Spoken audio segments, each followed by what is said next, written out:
I'm going to start recording.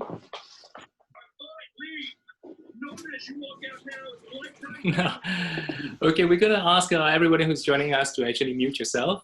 Thank you very much for doing that so that you can actually hear the speakers very clearly. Dale, what do you think? Should we start? Yeah. Should we start? 7:34? Yeah. I think so. And of course, people will continue streaming in, and that's absolutely fine. So, good evening, everyone. Very big warm welcome to Ping Reads 3, an event that is co-presented by Singapore Unbound and the Evergreen Review. My name is Leong Ko. I am the founder and the organizer of Singapore Unbound. So let me just see whether I can click here to give you the website address. So I've just pasted a website address for Singapore Unbound. We are actually a New York City-based literary nonprofit, and we advocate for freedom of expression and equality for all through literary exchange between Singapore and America and through literary activism. We do a number of things. We run a literary festival once every 2 years, and we also run this monthly reading series, of which Ping Reads 3 is a part of. And we also have an indie press called Gaudy Boy, dedicated to publishing Asian voices.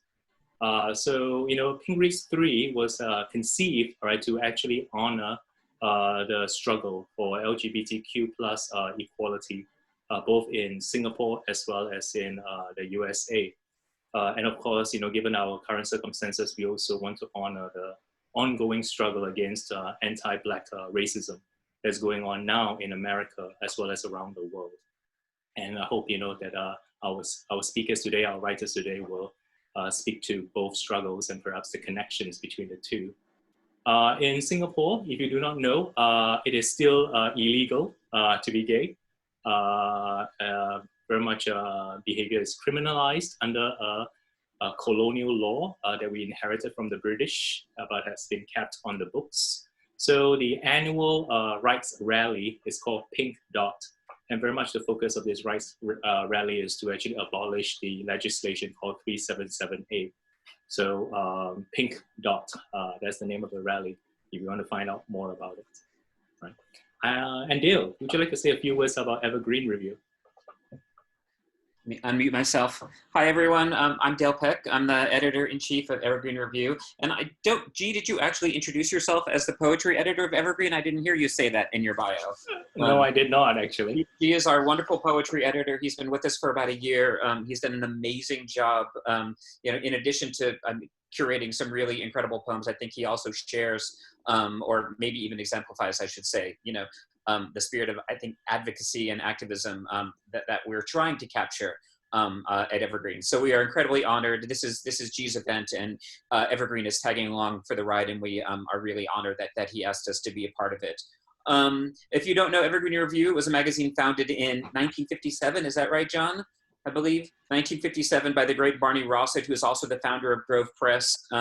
With Grove and Evergreen, Barney sort of introduced an international world of avant-garde literature to the United States and made this country a little bit less provincial.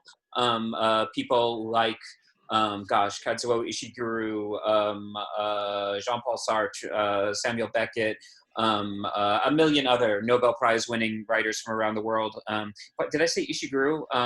No, he wasn't published there. I'm totally blanking. Mishima, that's who I meant to say. It was Mishima, sorry. Were published in Evergreen in the United States for among the first times in their publication. If you want to check us out, we are at evergreenreview.com. I don't know that I need to give a very big plug for the website. So yeah, evergreenreview.com, check us out. Other than that, tonight we're going to hear from 4 readers whom G will be introducing. And then afterwards, we're going to open it up to question and answer. I'm going to ask that you type your questions, if you would, into the chat box. And that's only so that I can see who has questions to ask. I'll look at them and then I'll just ask you, to ask your question in person. But, I don't know about you, but on my screen, the grid is so small that I might not see if you're waving your hand to ask a question. So if you put it in the chat box, then I'll just go through in order to ask questions. But first, we'll hear from all of our readers, whom G is going to introduce now. Hey, thank you, Dale. Our readers will be reading in alphabetical order. So Chris Campanioni will be reading first, followed by Lydia Kwa, Lune Loh, and then Yasmin Nair. All right, so I have just typed into the chat box Chris's bio, all right, so you can read his bio for himself. But I first discovered Chris's work when I actually read together with him at a reading in an art gallery. I was kind of blown away by the excerpt that he read from his book-length poem. I thought that, you know, the way the essay was deployed in a very poetical and yet a very political way was so interesting, because the form, the long form of the poem actually allows him to take on such a wide range of questions and to interrogate some of these practices that we take for granted. So I'm so pleased that actually Chris is able to join us today. And so over to you, Chris. Thank you so much, G, and thanks to you and Dale for organizing this, and to Lydia, Yasmin, and Lune for contributing to this great event. It's really a privilege. So today I'm just gonna read from my new book, actually. It's called A and B and Also Nothing. And in a way, it was like my attempt to rewrite an identity of the Americas by rewriting Gertrude Stein's Americans and Henry James's novel, The American. And it's sort of like arranged as sort of like a discontinuous series of moments. And so it was kind of fun picking out an excerpt to read for you tonight, because I just sort of arranged it into another sample. At the beach, I like to let my vision drop and feel the drift as if the tide were really reaching my feet, my ankles and calves, and the long stretch of flesh that is my thighs. When I lie like this, propped up toward the sun, with the glow against the lids of my eyes, I can feel the other bodies on the sand, like me, closed and silent, as if our bodies were radiating above the dusted rocks and earth, as if our bodies' silence became a legible language in the middle of the day, in the middle of the week, at the end, the very end of the line. What I want is a book as pure as talk, to seek out the interruption, to enter into or overhear in passing. I write so I may eavesdrop, so I may drop in or dribble out, almost shamefully. If I were drafting a manual for everyday life, step number 1 would read, acquire an italic identity. An identity that is always slightly bent, leaning, turning toward the other line or edge or margin. An identity that attracts and accentuates. An identity that resists stasis, against nothing, if not against expertise and the territorial character of art.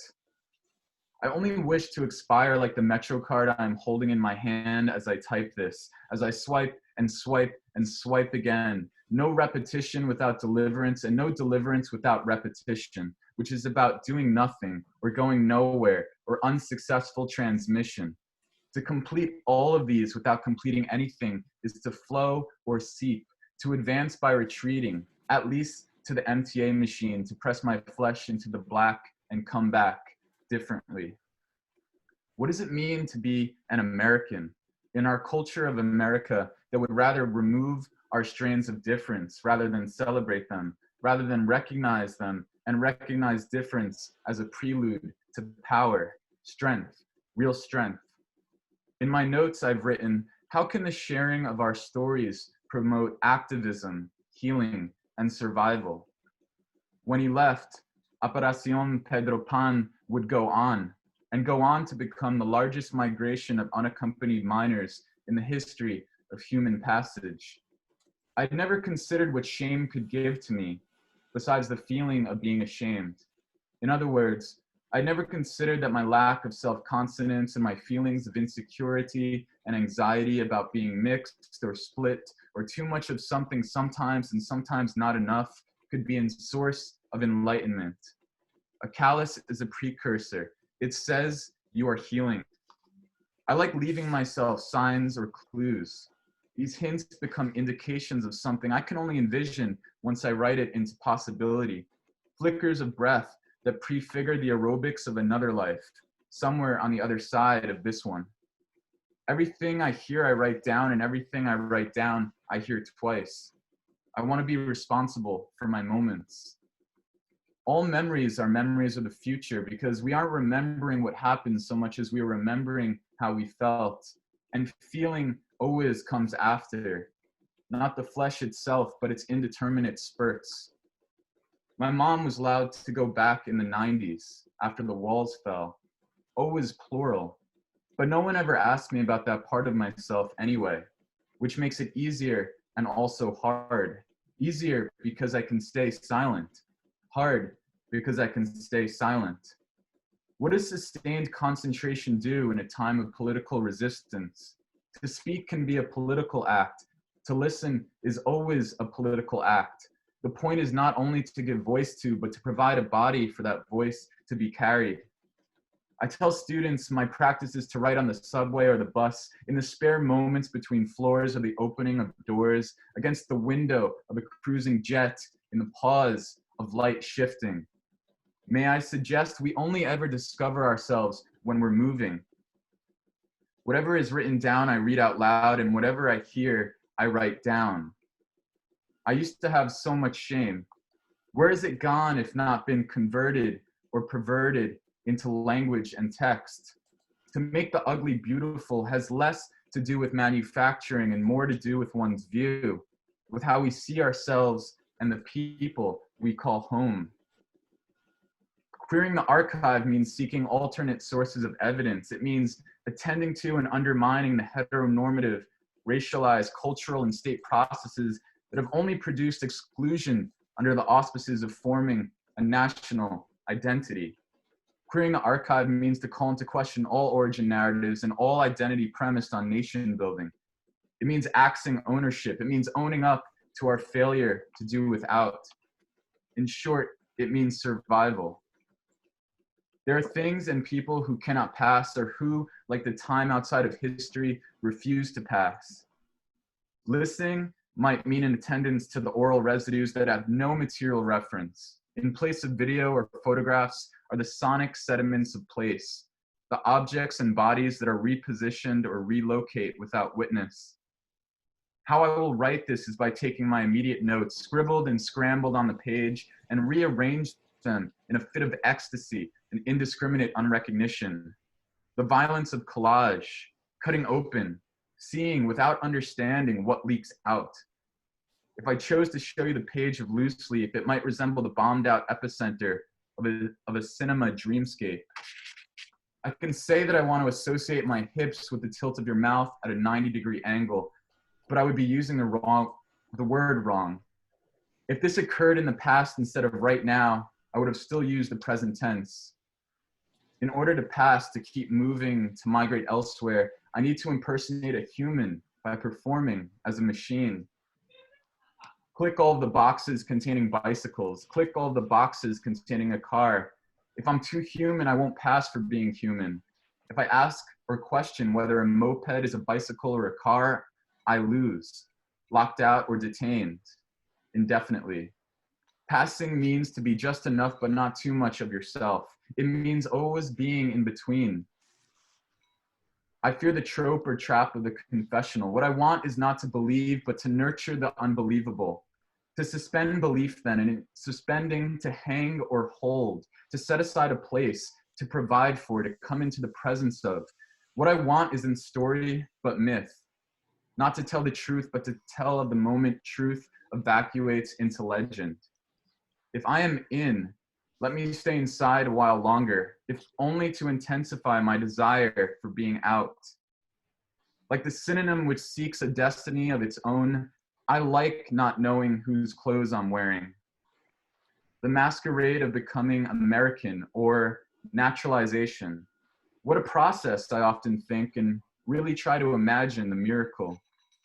Placelessness, even placelessness, can be reconstituted through a new way of seeing one's surroundings. It is a question of choosing one's angle and lighting.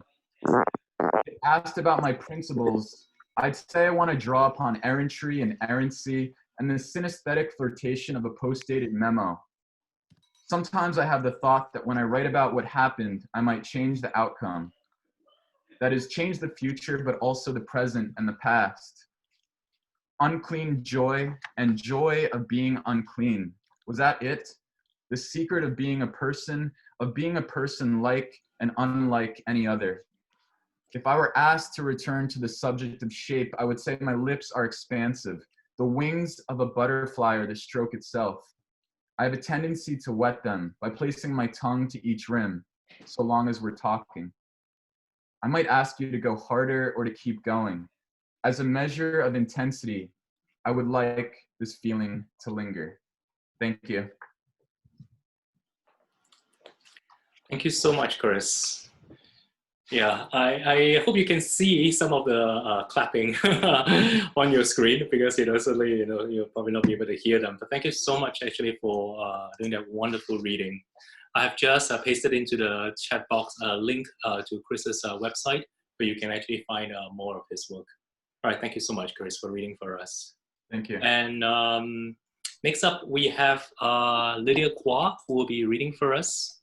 And I have just pasted Lydia's bio in the chat box for you to actually refer to. But my first acquaintance with Lydia's work in fiction is actually through her novel Pulse, in which the protagonist, a female protagonist, is very much into Japanese rope bondage. Right? But interestingly, she doesn't want to be tied up. She wants to tie others up.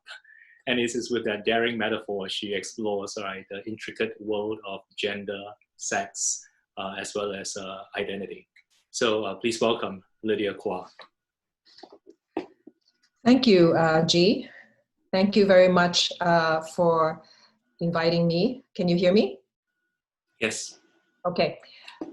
Thank you to Singapore Unbound and Evergreen Review for this opportunity. It's really nice for everybody for being willing to show up here. I just want to give you a brief introduction to the reading I'll be doing. It's an excerpt from a novel that's called The Walking Boy. And it was first published in 2005, but since then I've written a prequel called Oracle Bone and a new edition of The Walking Boy that I'll be reading from. And unlike the two novels that I've written that are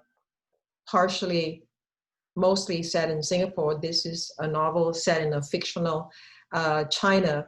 In this case, Tang Dynasty, China, 702 CE is when this novel is set, when this novel happens. And during the reign of the only female emperor to have ever ruled in China, not as only an empress, but as an emperor. And the term that is used for her is Nü Huang, which means literally female emperor, and there'll be a reference to that in this excerpt. But she also has several people under her, and in this section, there's a description of a visit by the imperial secretary, Shan Guangwana, to Deokhwa Temple, which is fictional, in the western capital called Chang'an.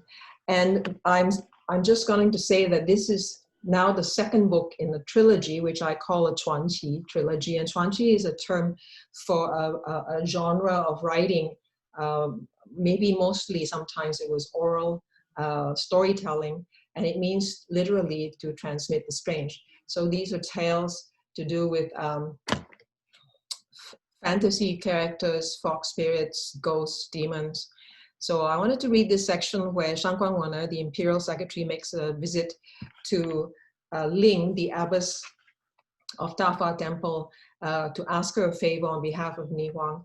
And the abbess is a lesbian nun. I remember telling this to a friend of mine who was another writer, who was another lesbian, in 2003 or 2004, and she was appalled. She said, "You cannot write a novel with a lesbian nun." So that was her own internalized homophobia. Anyway, here we go. The abbess murmurs as if intimately addressing her brush soaked with ink.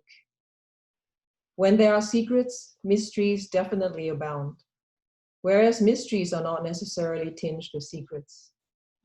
Wanna stares at the tip of the large horsehair brush as the ink drips into the porcelain bowl. Blood, the thought crosses her mind, and she shivers as if tainted with it. Mysteries are as varied as the stars in the heavens, but how many of these mysteries are we able to grasp with our limited minds? If we can't understand as a result of our flawed thinking, Why should we impulsively conclude that such things are meant to be unknowable or to remain a secret? The abbess releases herself into the movement of writing, the brush striking the paper on the low table. The image materializes on the paper, the single character Hua, done in the same calligraphic style as the scar on Wanner's forehead. Wanner is discomfited to see the character fully formed on paper, two identical symbols side by side with their curved forked shapes, reminding her of the vulnerability of two humans lying together, their long bodies and arms outstretched, but they turned away from each other, one's head at the other's feet, as if they cannot possibly apprehend the other's perspective. Isn't that an untenable coexistence? I hope you don't take offense at my forwardness. I've made this as a welcome gift to you, as this is the first time you have come to grace us at Deokhwa Temple with your presence. Ling, with gaze lowered, speaks in a thoughtful, whispering voice. Today you return to my study without the cap, concealing the scar. It's impossible to ignore the disquieting challenge of that mark. Akin to the decisiveness of her brushstrokes, Ling's words fly out of her mouth with confidence. Why? Because it's so ugly? Wanner finds her tongue loosened too. She backs away from the table where the calligraphy piece rests, as if trying to escape her own fate. Ugly? Do you think so? That isn't what I meant. Your mark is disquieting because it bears witness to the enormity of what happened, even before its existence. Your mark is a sign of the burden of others. You may have been taken in as a slave of the court, but what does that say about those who demand your unswerving allegiance? As for your opinion about the scar's ugliness, I am saddened by your distress. A mark, indeed, is not just a mark on the skin. Wanner's ears flush from a stinging shame. The abbess has glimpsed the raw turmoil hidden beneath her scar. How dare she be so bold? Wanner clasps her hands tightly behind her back and grits her teeth for a few moments. Isn't the abbess concerned that she could report her behavior to Ni Huang? How did Ling acquire such confidence? Wanner slowly relaxes her grip as she admits to herself that she finds Ling's boldness rather compelling. The way this nun behaves bears no resemblance to how Ni Huang exercises authority. You must be alarmed at my directness. Wanner blushes again, feeling even more awkward. I don't know what to say, abbess. I'm being rude. I'll ponder what you said. Thank you for the gift. As I said earlier, call me Ling. This is, she gestures to her calligraphy, a modest gesture. Let us drink some tea and sample these sweets while we discuss the secret matter. Before Wanner begins, her hands pinch at the emerald green gown she has changed into and start to crinkle the fabric between her fingers. She must put aside all her feelings about the calligraphy piece and her own scar. She must turn her mind instead to carrying out her duties. How shall I describe this to you? Perhaps to preface it by acknowledging that Ni Huang considers you an exceptionally gifted woman as abbess of Deokhwa Temple. You've earned recognition as a spiritual leader who's willing to take risks. Ni Huang is pleased that you've allowed the alchemists to pursue their work on your temple grounds. Aside from your generous patronage of the alchemists, for which Ni Huang owes you gratitude and a substantial reward, your assistance is sought for a recent challenge faced by our sovereign. Wanner pauses to take a small bite of a rice ball, its core a smooth sweet red bean paste. Delicious. She sips more of the tea, noticing how it tastes different from the tea served at the inner palace. Her Majesty has been troubled by bad dreams. She has suggested to me that there still may be strange presences who are quite unwilling to depart from Tai Chi Gong and who are so tenacious that they affect her health. There's a special name for these creatures. Oh, 这是寄生, those who suffer death by decapitation and who cling like parasites to the living. Wanner shudders at the description. How did you know? Know what? That it was by decapitation? Ling smiles unperturbed, finishing off her rice ball and pouring more tea into their cups. I must admit that it wasn't difficult to guess whose demon souls these might be. Being aware of Wu Zhao's rise to power certainly means that I could make an educated guess as to who or what is troubling our emperor. Besides, I have some records here at Deokhwa Temple from my predecessor who tried to help Her Majesty. Her Majesty has been astute in choosing you. What does she wish me to do for her? This is why the request must remain secret. She requests that you act as a fangxiangshi, an exorcist.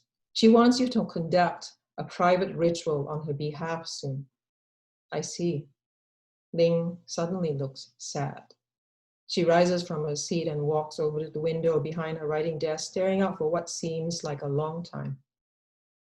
Wanda stares at Ling's back. She has changed out of the ceremonial robe into a plain brown one, but the aura of mystery lingers despite the lack of embellishment, its force radiating out to Wanda. When Ling turns around, the sad look is no longer there. Instead, her eyes seem to be gleaming with a renewed fire. Wanda, do you understand why these 这是地上 are so tenacious? I suppose it's because of the extreme degree of suffering they were subjected to just before they died. Indeed, if enlightenment is achieved at the time of a person's death, the spirit Shun separates from the body Shun, and the supernatural part of the spirit Ling will be able to leave the cycle of reincarnation and live forever. Conversely, what if a person has not only failed to attain enlightenment, but as a result of suffering tremendously at the hands of others, her spirit has also separated violently from her body? Wanda shudders as she listens to Ling, and the image of a tortured woman dying very slowly in extreme pain lingers in her mind. Are you saying that the conditions under which one's spirit separates from the body determine whether a 这是地上 develops? Determine? Not entirely. There are many who die violent deaths, so there must be some, yet only a small proportion of these transform into demon souls. So there must be some other force operating that distinguishes 这是地上 from the others. With those two women in the inner palace, we can safely infer that the immense anguish of that separation of their spirits from their bodies was a necessary condition for them becoming demon souls. But what has kept them here clinging tenaciously to Nihuang is their bitter need for revenge. The sheer force of bitterness, whispers Wanda, upset by the resonances in her life. Yes. Thank you so much, Lydia, for reading that. It was such an evocative passage, isn't it? I cannot help but, of course, relate everything in the story to what's happening around us right now. Thank you so much for choosing to read that excerpt. And if you would like to find out more about Lydia's book, I've just pasted her website into the chat box for you. And next up, our third reader is Lune Loh. Lune's bio is actually in the chat box right now. We're so pleased to publish Lune's poems in the Evergreen Review. When I first came across her work on her website, I was just struck by how, they seem to be so involved with process. They're about process. They're also in the process of actually transforming itself. I think that's not a surprise. I think there's something that is much easier to say than to do. And I think that's something that Lune does very, very well, because to remain in process is necessarily also painful. So please welcome Lune Loh. Hey everyone! Oh my god, I'm so nervous and it's so early in the morning. Wow. Okay, but I'm really stoked to be here with all of you, and thank you to G and Dale and John at Singapore Unbound and Evergreen Review, and really glad to be with Chris and Lydia and Yasmin as well. Like wow, like y'all have like a body of work, and I'm just like I barely started. I've been writing poetry for just about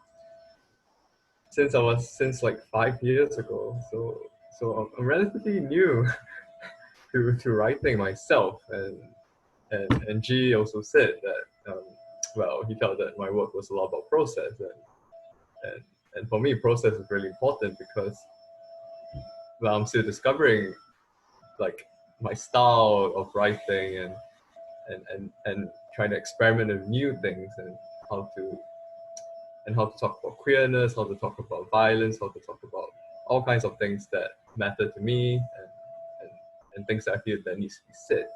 So yeah, so thank you all for being here tonight and morning as well, and this morning as well. So I'll be reading 5 poems. Well, the first is already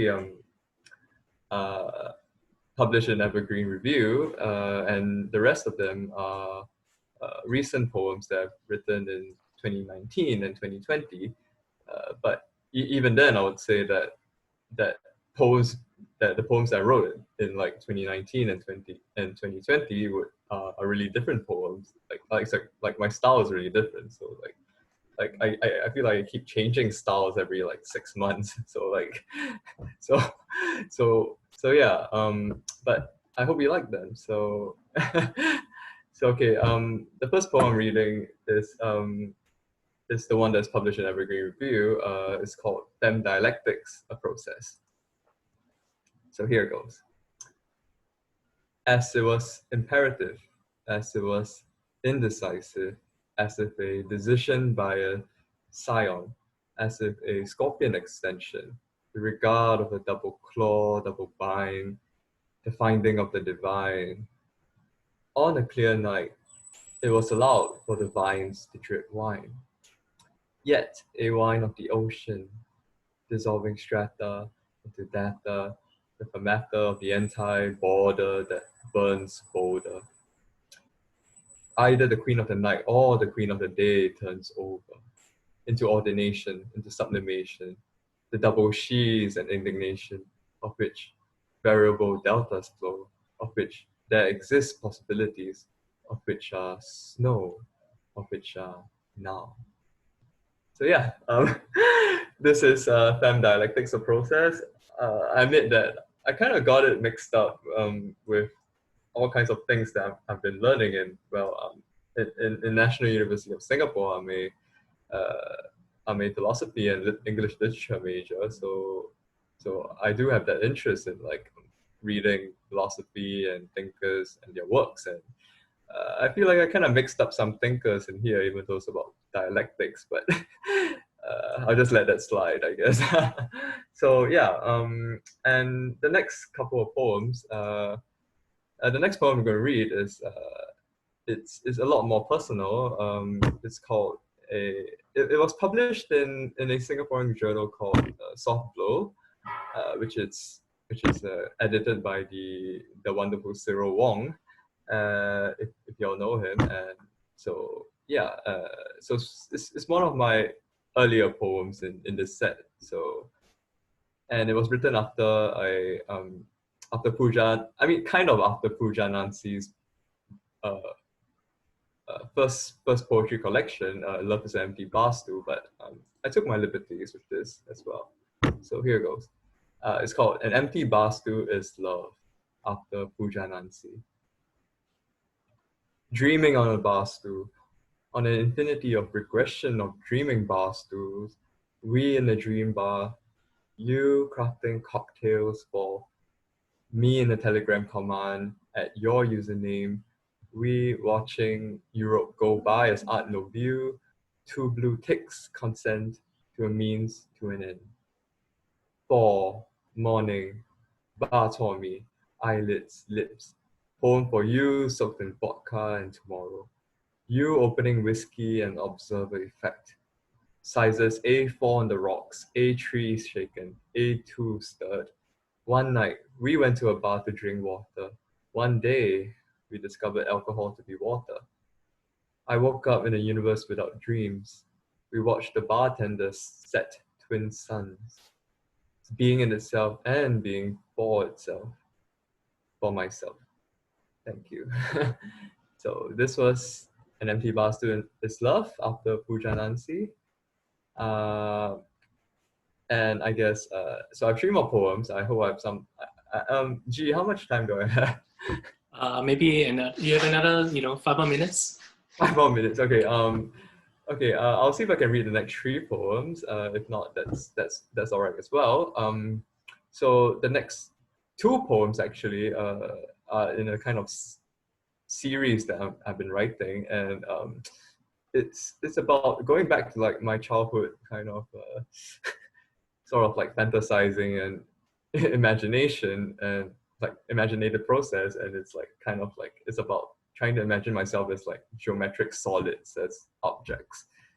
So and this is also kind of like my response to a branch of philosophy called object-oriented ontology, and because like sometimes I just don't want to be a person.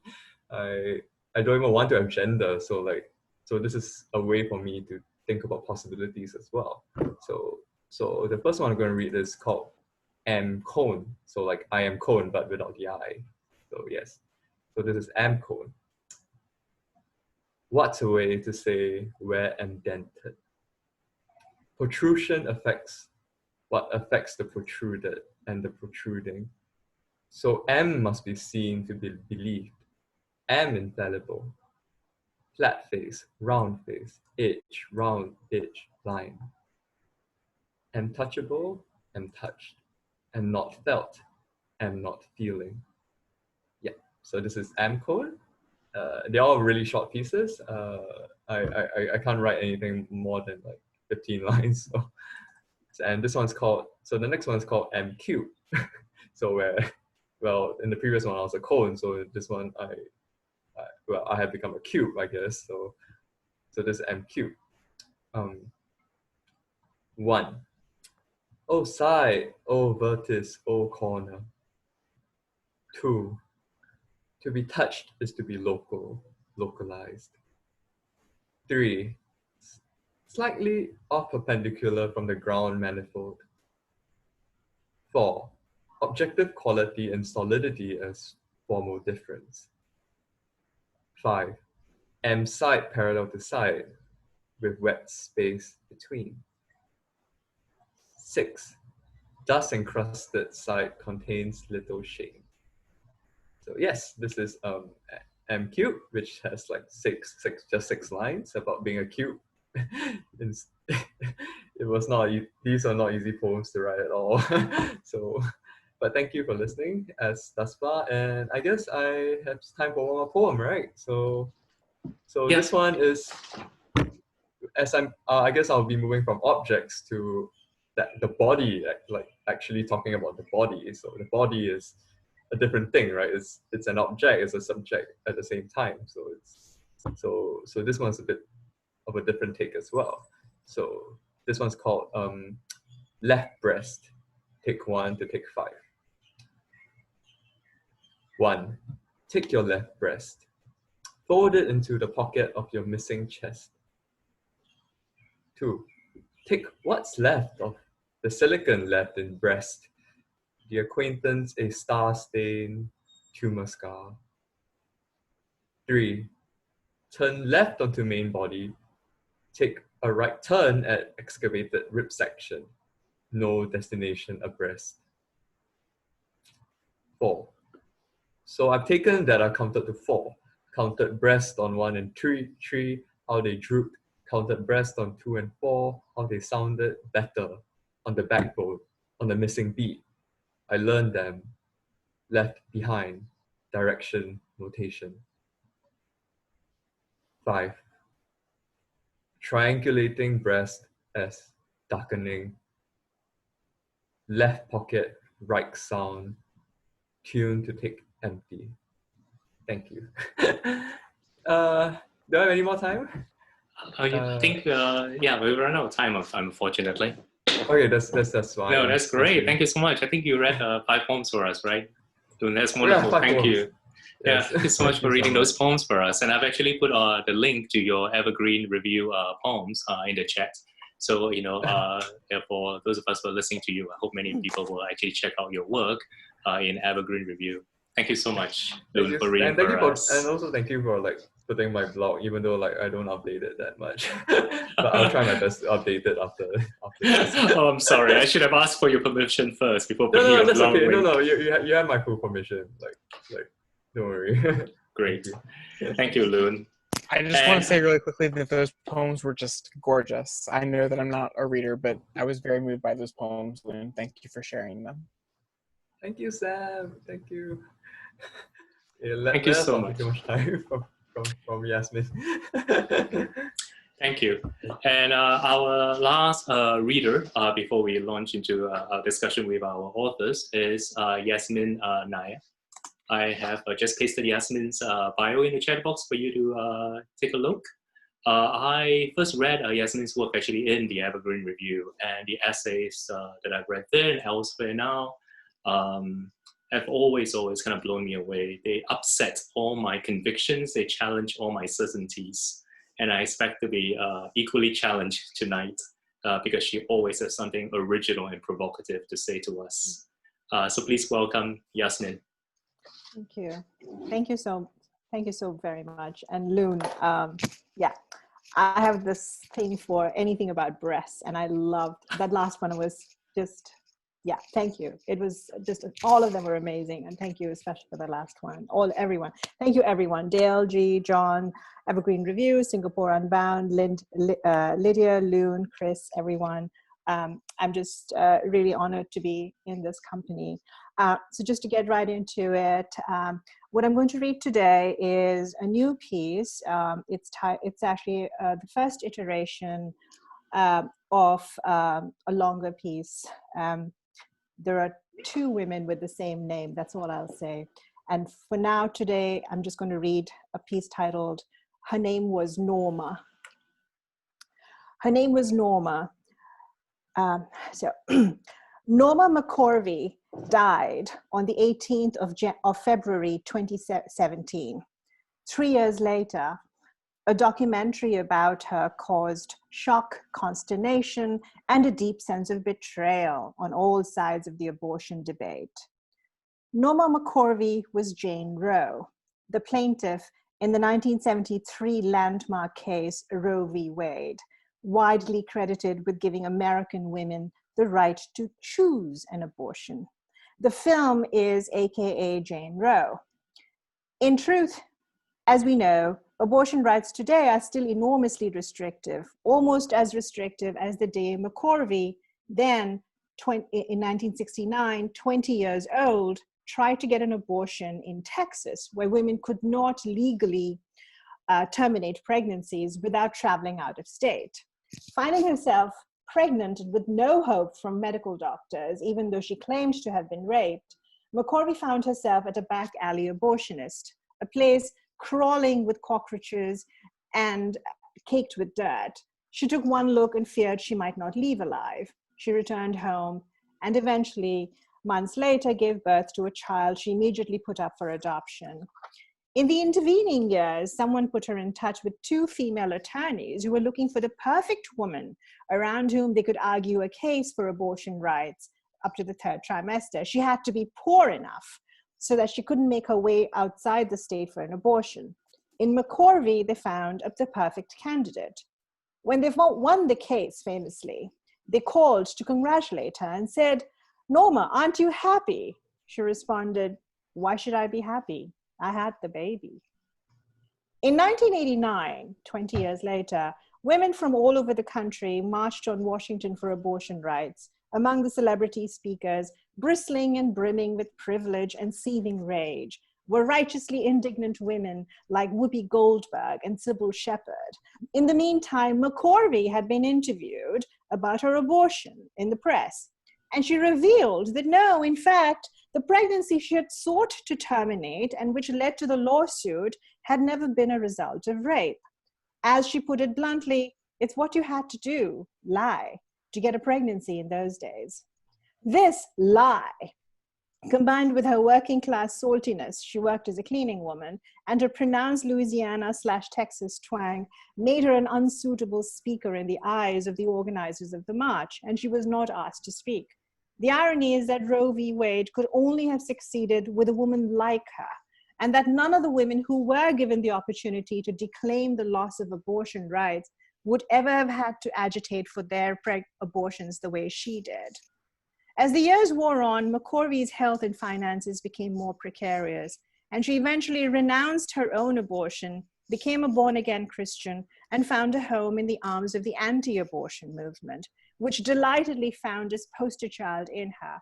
As the evangelist Robert Schenck puts it in the documentary, "In her, we had our Oscar." McCorvey would go on to agitate for anti-abortion candidates and frequently discussed her faith on television. The abortion rights movement, the same one that had refused to let her have a prominent voice despite her foundational role in what they stood for, now expressed a profound sense of betrayal. How could she, they wondered. See, we knew we could never trust her.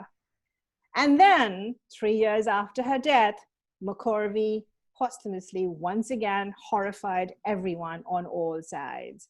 The documentary, aka John Roe, features footage of her revealing that she had only taken on an anti-abortion stance in exchange for money paid to her through various means by the anti-choice forces, including Randall Terry's infamous Operation Rescue organization. The amount totaled about $450,000 over several years. In the film, McCorvey openly states that she's in fact for abortion rights and alternately laughs at, derides, and mocks the hypocrisy of those who thought they had bought her views. Ha, she says, I'm a good actress. All of this may not be entirely true, although because McCorvey sometimes did not hold to the truth with great fidelity. But the words of Robert Schenck, the only evangelist in the lot with anything like a conscience, seem the most apt. As he put it, I always wondered, is she playing us? Because I know damn well we're playing her. The jig is up. Most people, including me, had little idea that the woman whose fictitious last name came to symbolize abortion rights never actually had the abortion she wanted. Her name and face appeared here and there, mostly as a curiosity. Oh, look, that's her, you know, the woman who was the plaintiff in Roe v. Wade. Or, did you hear that the woman behind Roe is now an abortion opponent? And most people, including me, never knew she had been involved in several lesbian affairs and relationships, including one with Connie Gonzalez, with whom she lived for 35 years. In their responses to the film, the magazines The Advocate and the UK's Pink News both used the exact same words to describe her. And they said, quote, McCorvey, who identified as a lesbian, but had relationships with men as well as women. The "but" is indicative of the mainstream gay community's deep suspicion of anyone who can't be identified strictly by an easily identifiable sexuality. The "but" includes someone who can't really be trusted. They could, of course, just as easily have written McCorvey, who identified as a lesbian and had relationships with men as well as women. But that would be too much. All of gay and lesbianhood might come crashing down, unable to bear the weight of indeterminacy and illegibility. To date, despite all the proclamations of hero status that arrive each Pride Month, every month we look for new heroes. To date, there has been no mention of even the possibility that we ought to place Norma Mccorvey in some kind of firmament that acknowledges her deeply important, even if conflicting and sometimes confusing place in American history. Without her, there would be no Roe v. Wade, as flawed and inadequate as it is. With her, all our pasts, the queer one, the feminist one, the ostensibly straight one, become infinitely more complicated and infinitely richer. The word lie often comes up in accounts about McCorvey, whose tales of herself are shot through with what we might call omissions of all sorts. But if we were to look at histories of women and queers more honestly, we would have to acknowledge that they failed to incorporate the lives of those like her. She was hated and mostly abandoned by her mother, whom she declares a bitch, a two-faced bitch. At the tender age of 10, she ran away with a girlfriend, and they somehow managed to get a hotel room where they were found kissing. And this placed her in a disciplinary school for girls, which she would later say she loved because, as she put it, I've never seen so many boobs in one place. After she got out of there, she was placed with a relative who repeatedly raped her. Then she married a man who, she said, hit her when she got pregnant. She was shunned by a movement literally built on her name, and so on. Gay and lesbian history and a certain strand of feminist history is based on the unimpeachable truth, or some version of it. We like our heroes to be untainted, preferably beautiful, cultured. McCorvey was not a flawed figure. She was a human figure, barely making it under the strains and stresses of capitalism. And she, at the end, gathered all her reserves and gave a giant finger to the anti-abortion movement that thought it had managed to buy her silence. Norma Mccorvey was a lesbian. Norma Mccorvey was not a lesbian. Norma Mccorvey was unable to bear fidelity to the truth. Norma Mccorvey told the truth like no one else. Her name was Norma Mccorvey, and we need to do all we can to remember her. Thank you. Thank you so much, Yasmin. Right, wow. Great. I can't wait for your book to come out. Oh, really? This is really heartfelt. I'm just waiting to read all your essays collected together. I have just pasted on in the chat box Yasmin's website if you want to check out more of her work. And I believe she has a new website and she'll be actually uploading new materials on the website as well.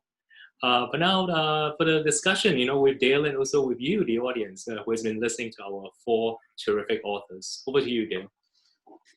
Okay, first thing, I would like everyone to please unmute themselves and give our 4 readers, Chris, Lydia, Lune, and Yasmin, the round of applause they deserve, and the thunder they would hear in a real room. Clap, clap, clap, clap. Really nice. Thank you so much. Okay, now mute yourselves so that we can hear that responses to their questions. So as I said at the beginning, if you missed, if you would, please type your question into the chat box. I'm not going to read it. I just want to see who has questions because I'm right now I've got 2 screens of people, so I'm not going to necessarily see you if you wave. So just put your name in there and then I'll call them there. I'm going to get things started. I want to start with Lune Loh if I can, just because I was rereading your poems that you published in Evergreen this morning. And I was actually struck by something you said in your introduction, that you wrote these poems in late 2019 and early 2020, but already they seem very distant and very different from you. I mean, so much has happened.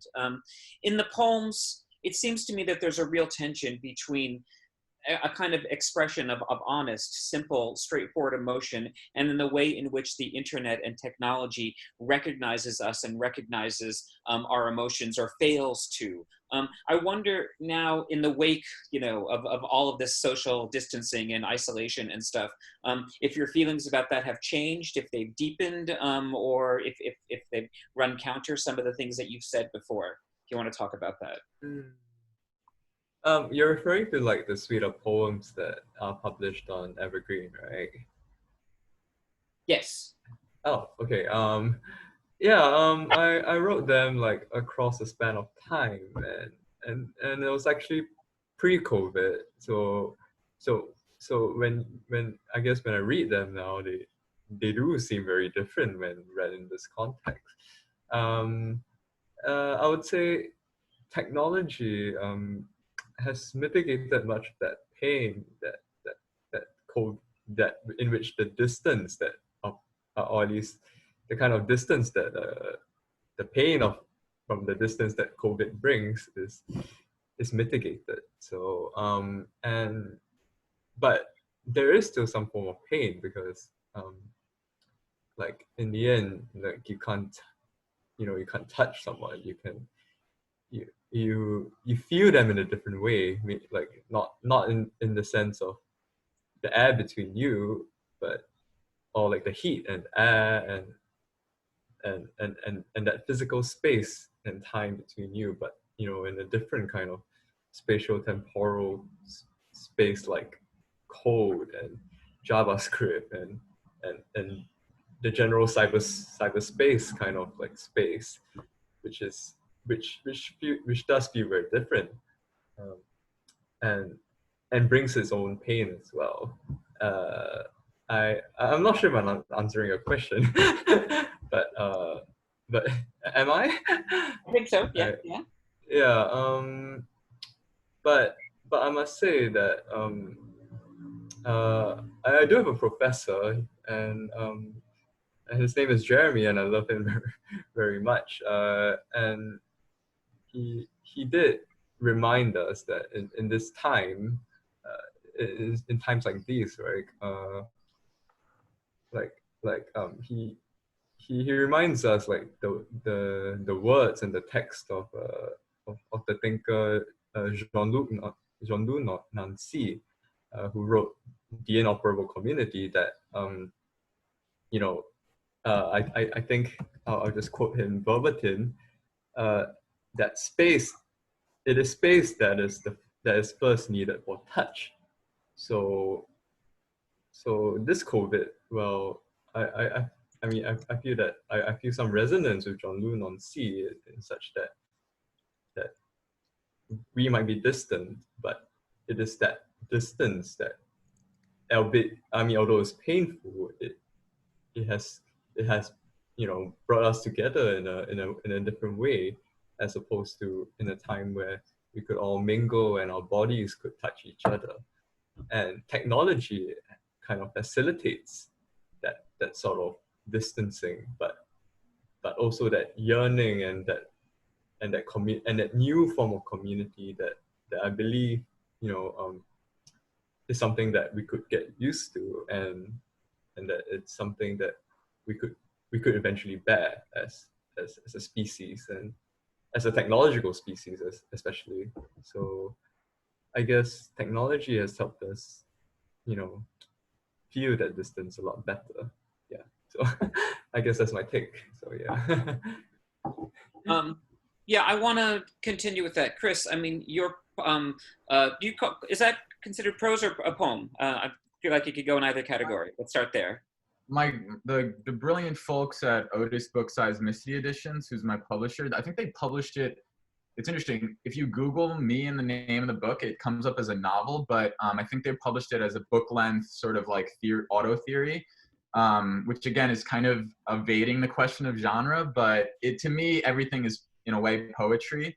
But yeah, it was interesting, and I don't want to cut you off, Dale. I wanted to kind of continue this idea that Lune mentioned about her, the work and feeling a sort of necessary distance after publication. I think no matter what happens in terms of like the landscape of the culture in between writing it and publication, I think that the author always feels a distance, and it's only, if anything, it's because writing is nothing if not an experience of duration, right? So it's like, I often feel that by the time a book is published, it's already kind of outmoded upon arrival. But I think that that's a productive displacement, to feel like, and to harness that in the text, that your work, whether it's a novel or a book-length essay or a poetry collection, it is inconsistent, and necessarily so, because you're growing and developing and changing as a person while you're writing that work, whatever it is, that body of work. And actually, I'm trying to like think about productive ways to feel outmoded upon arrival, and to really think about, harnessing this sort of, you could say, kind of like precarious aspects of the text as it's being written or composed. I don't know if that was what you're going to ask me, but I just wanted to jump in there. No, but it was great. So please do jump in. I was actually good. I'm sort of, I think, just a little obsessed with the current moment that we're inhabiting and stuff. And of all the many, different provocative,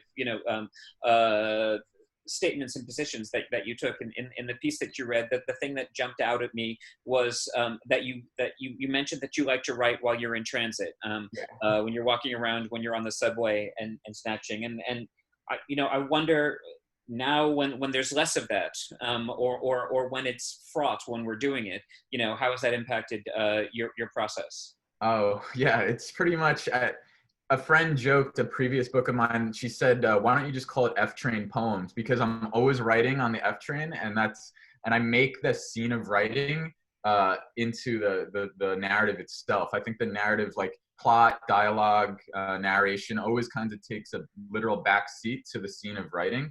but it's been very difficult because I think of, especially more and more, and I think hopefully that was evident in the excerpt I read from this new book, I think of the text as more sort of continuous interface in which seemingly disparate things can intersect, converge, and in a way multiply as versions. And you cannot get that kind of discontinuous interface experience without actual movement. I've always felt, I mean, if you go back to someone like Thoreau who like walked while writing, I think this movement is so important. And I think oftentimes I'm hopeful that I can maybe rematerialize the scene of writing, meaning the movement outside in the text itself, whether rhythmically or through the content. But it was very difficult. I didn't write anything for like 2 months starting in March. And that is so unlike me.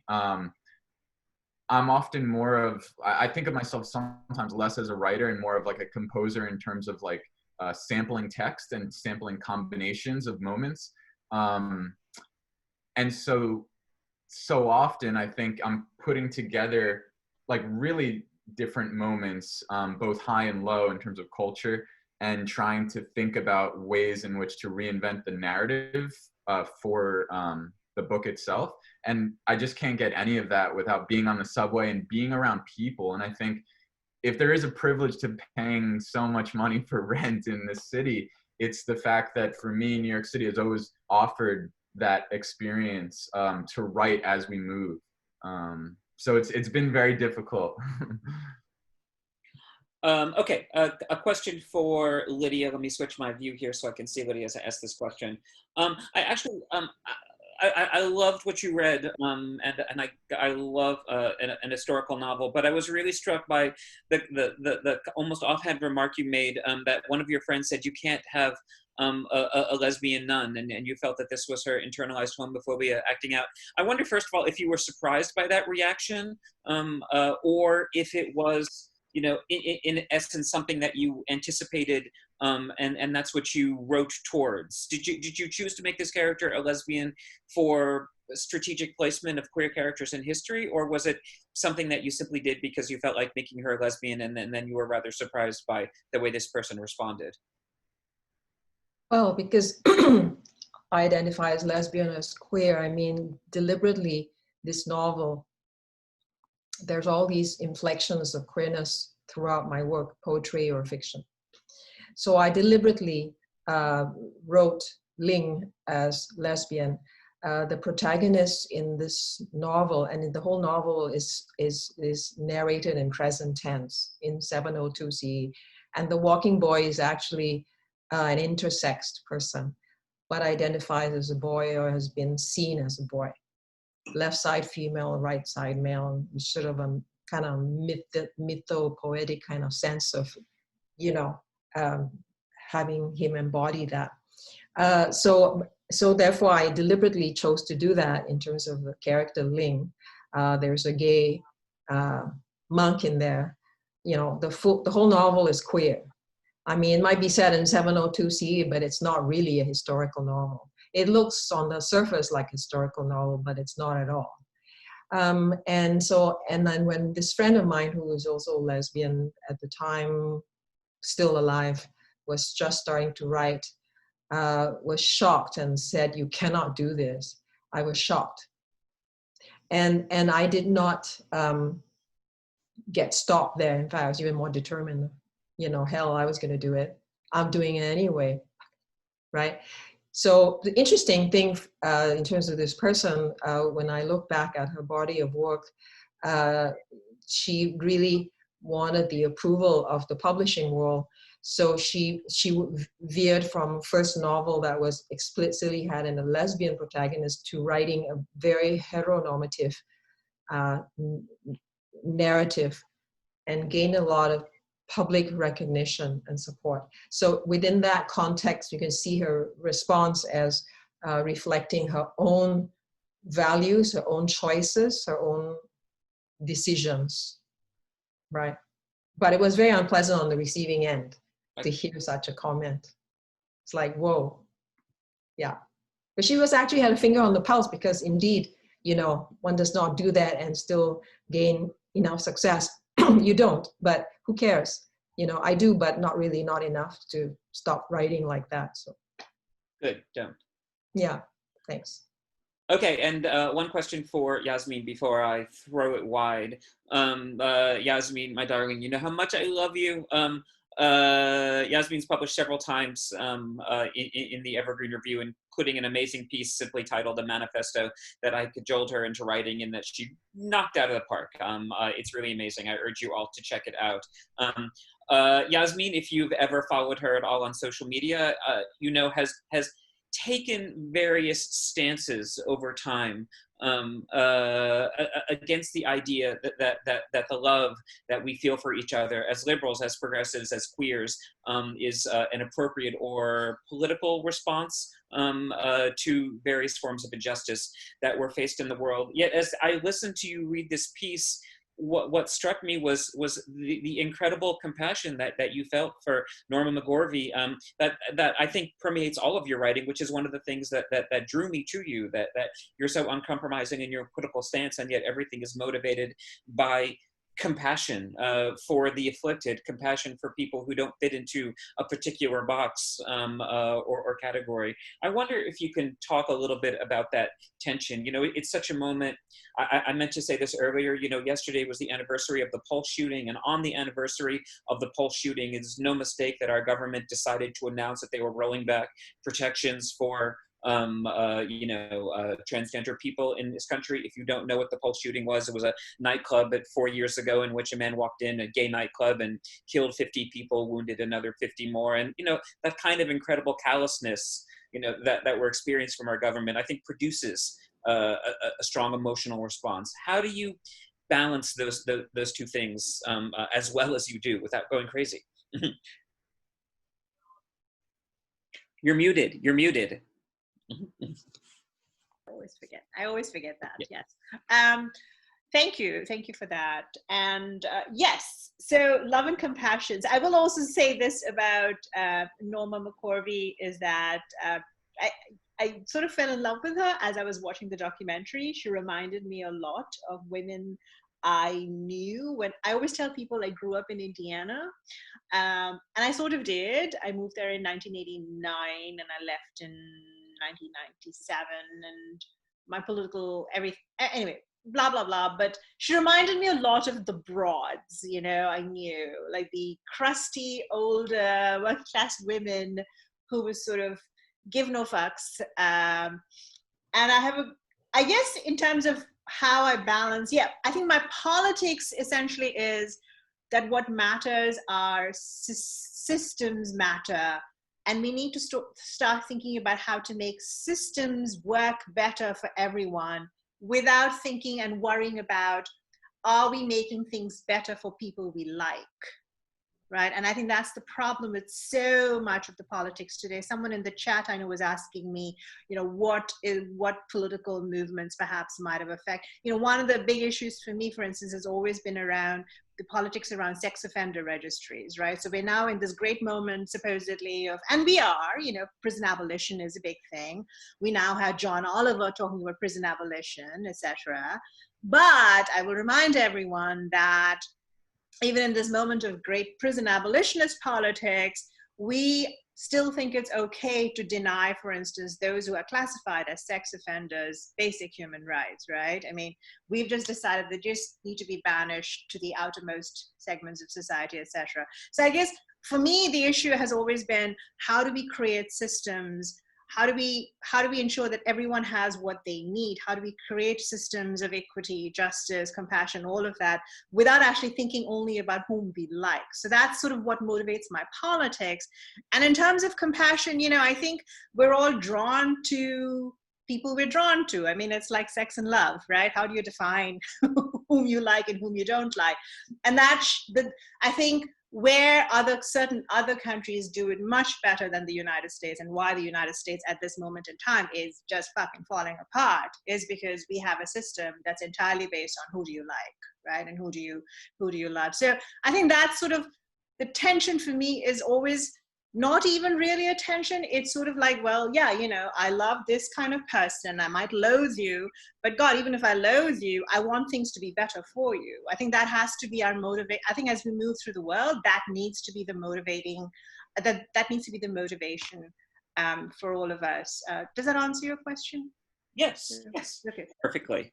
Okay, I have questions from Sam Glatt, Pamela Devan, and Thomas Klinger. If I've missed you, please do enter your name back into the chat so I can get you. But I think Sam Glatt was the first person to type in. So Sam, you're up. Please to ask your question. If he's there, we see him muted and blank, so he might have walked away. Okay, Pamela, are you here? Pamela Devan.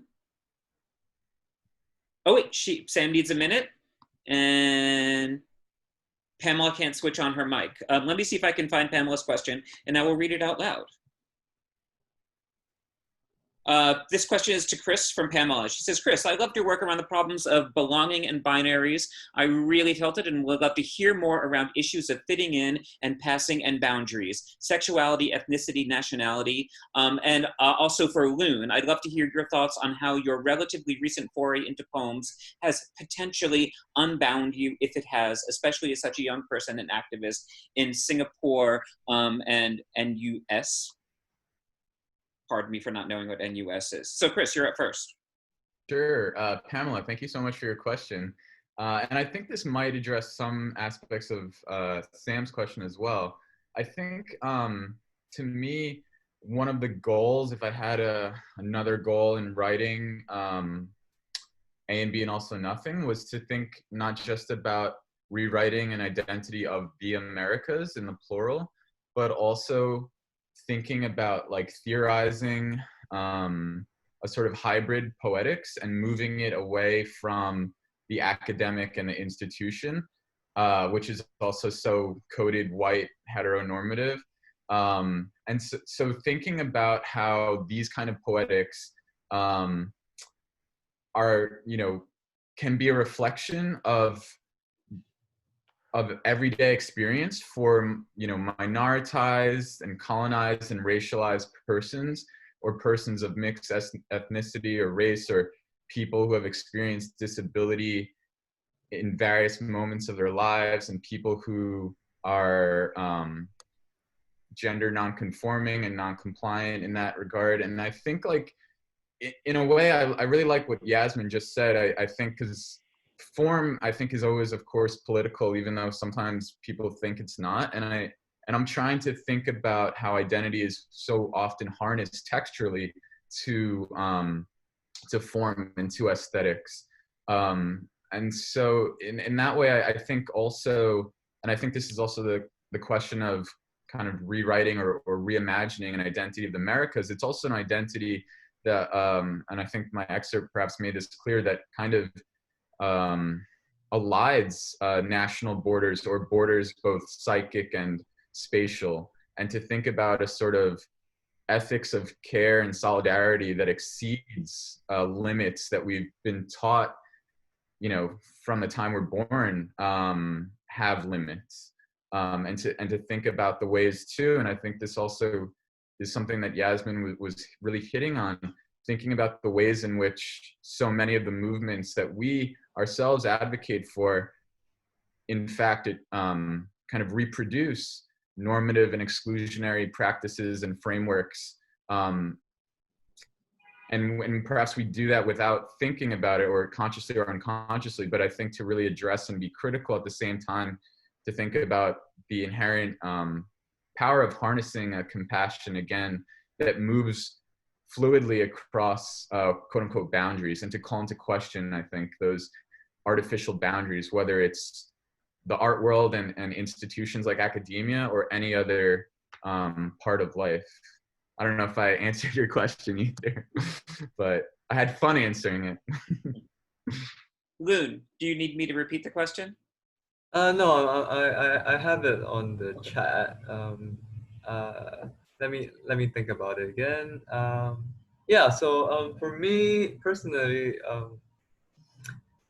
like it's relatively recent, yes, and my foray into poetry is actually well, originally a traumatic one. I only started realizing what poetry could do when my parents separated from each other. So and it was that trauma that, I mean, prior to writing poetry, I wrote a lot of science fiction, like short fiction, like short science fiction stories and prose. So and I didn't really understand what poetry could do and how poetry worked until that the emotional register hit me and suddenly words started falling into place. So that was like a couple of years ago.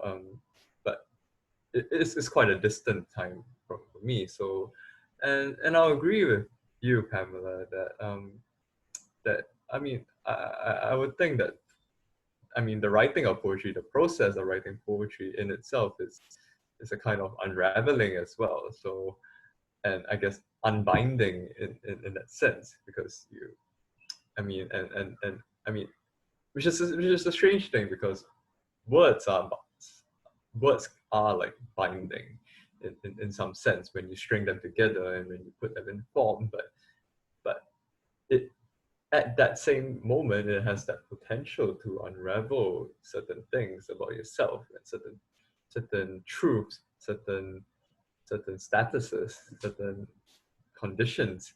So and yeah, I I do feel like I'm being unraveled as the process goes, and that unraveling, well, which is why I'd say my style keeps changing in like 6 months, like every 6 months, you know, like like because I'm always in this process of unraveling and learning, and so poetry helps with that. And I mean, much of my old poems are on my blog at lune.city, and you can kind of see that there is that very stark distinction between the poems that I used to write in 2017 and the poems that I write now, because, well, I'm constantly unraveling what I know about myself, what I know about the world, what I know about writing itself and the process of it. And honestly, I enjoy it so much because, like, I mean, Singapore is such a Singapore is a hellhole. You know, it's a place where lots of things cannot be said. It's a place where a lot of articulations don't come to life at all, and of course, like with regards to activism, there are a lot of things that still haven't been, like, we haven't achieved a lot of things, and we are still in the process of healing, and we have barely even begun to start treating things as political. So so I mean, for me, writing is just unraveling that political intensity and sharing it with all my other friends, and for me, it's really just part of my praxis as well. I mean, I try to do activism at the same time, and to me, praxis comes in many forms, and one of them is definitely art. So yeah, I don't know. I hope I answer your question. It's quite a roundabout way of answering it. Yeah, thank you. Sam, welcome back. I believe you're up with a question. So actually, Chris answered my question when he answered the other question. But yeah, I mean, my question was answered. I do want to reiterate, though, because I know that I spoke in earlier, that Lune, your poems that you shared with us were absolutely stunning, and I'm really looking forward to more of your work.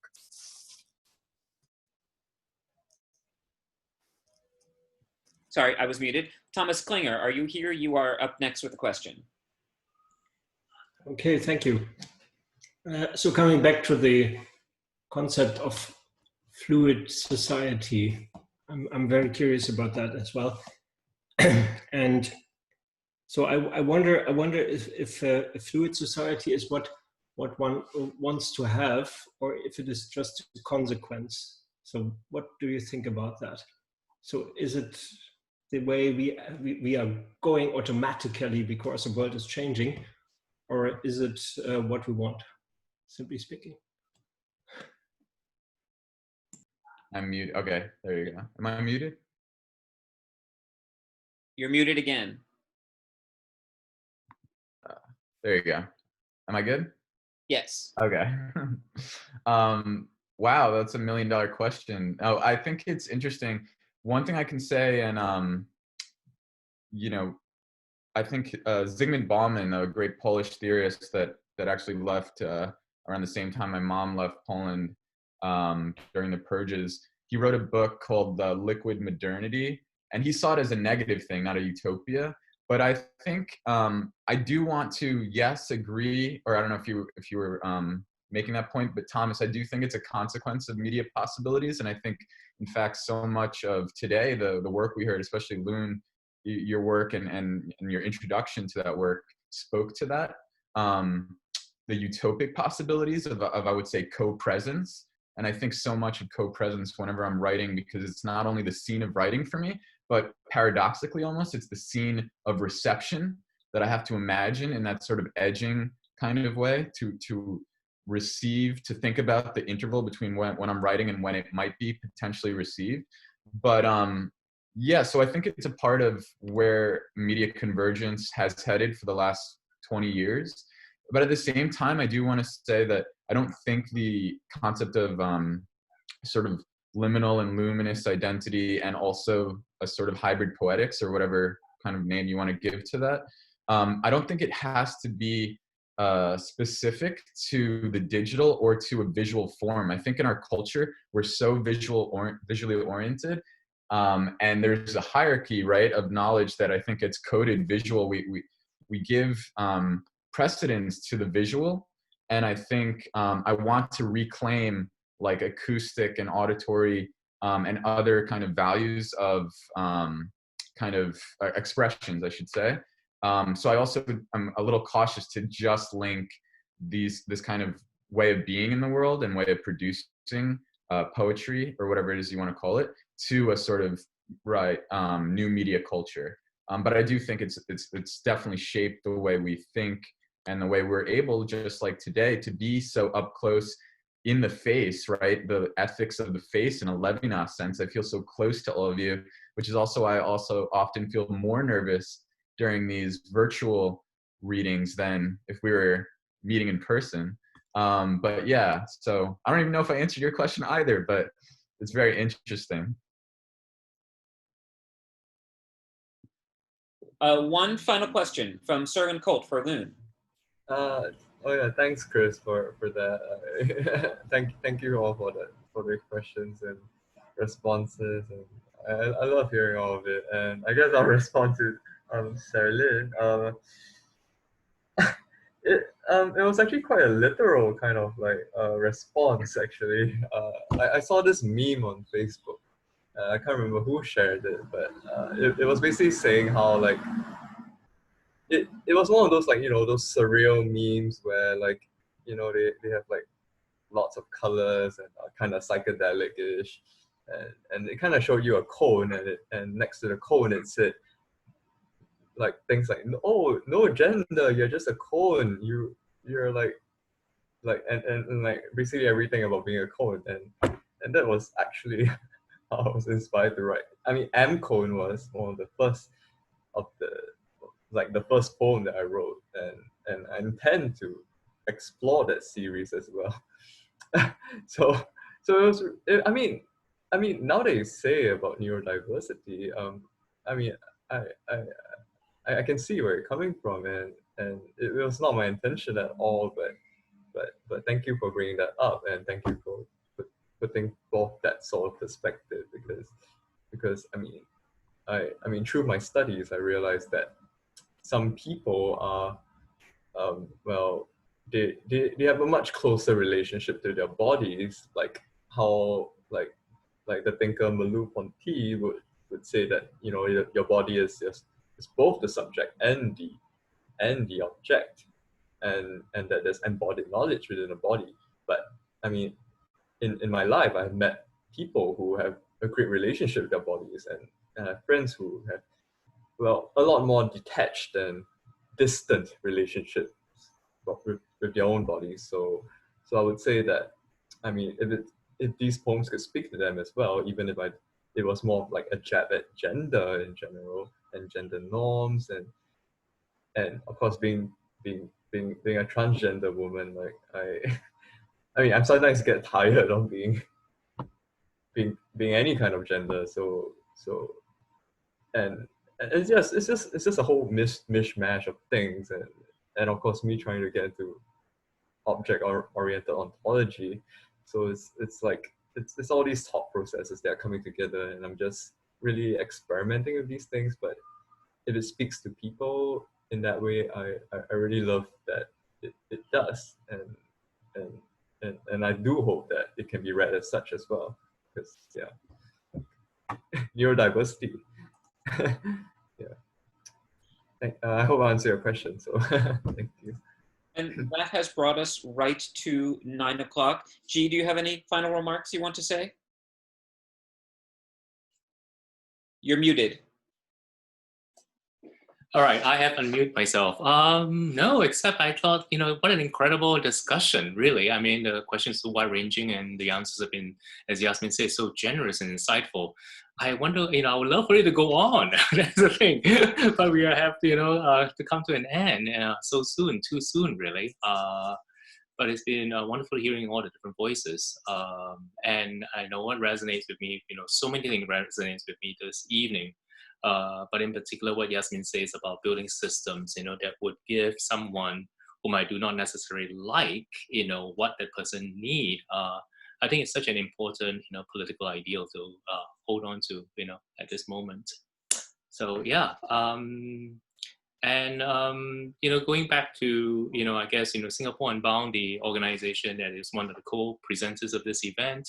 We are, in New York, we're in America.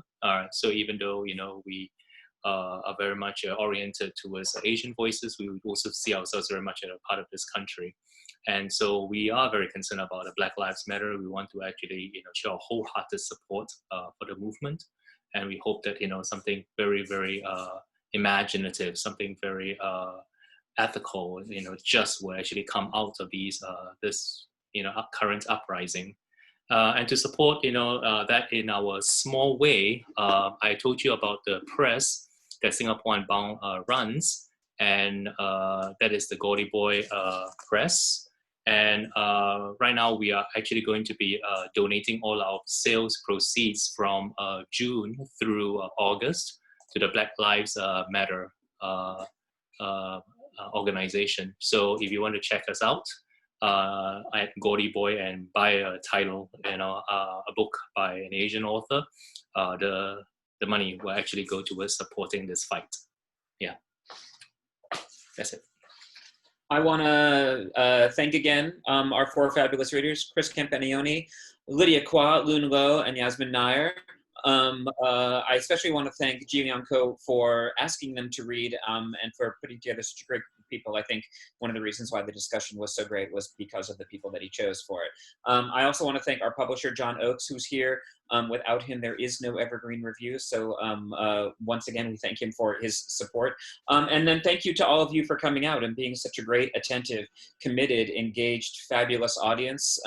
Wherever you are, I hope that you get a chance to celebrate Pride Month, be visible in some kind of way, and all that. And yes, check us out at Evergreen Review, check out Singapore Unbound, and we'll see you all somewhere soon. Okay, I think that's the end. Bye. Bye. Thank you, everyone. Good night.